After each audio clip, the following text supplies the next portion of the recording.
I'm pleased to speak to you about current trends in gardening and tips for new gardeners, and specifically garden rooms. Garden rooms is an exciting new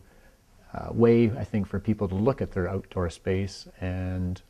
with regard to living outdoors, a garden room defines a space outside. So if you approach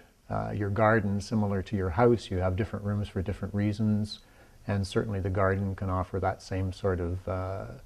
potential, flexibility, creativity to be able to live outside in spaces that suit the different activity, whether it's an outdoor dining room, outdoor playroom, outdoor workspace for the gardener that likes to do a lot of potting up. To have that kind of defined space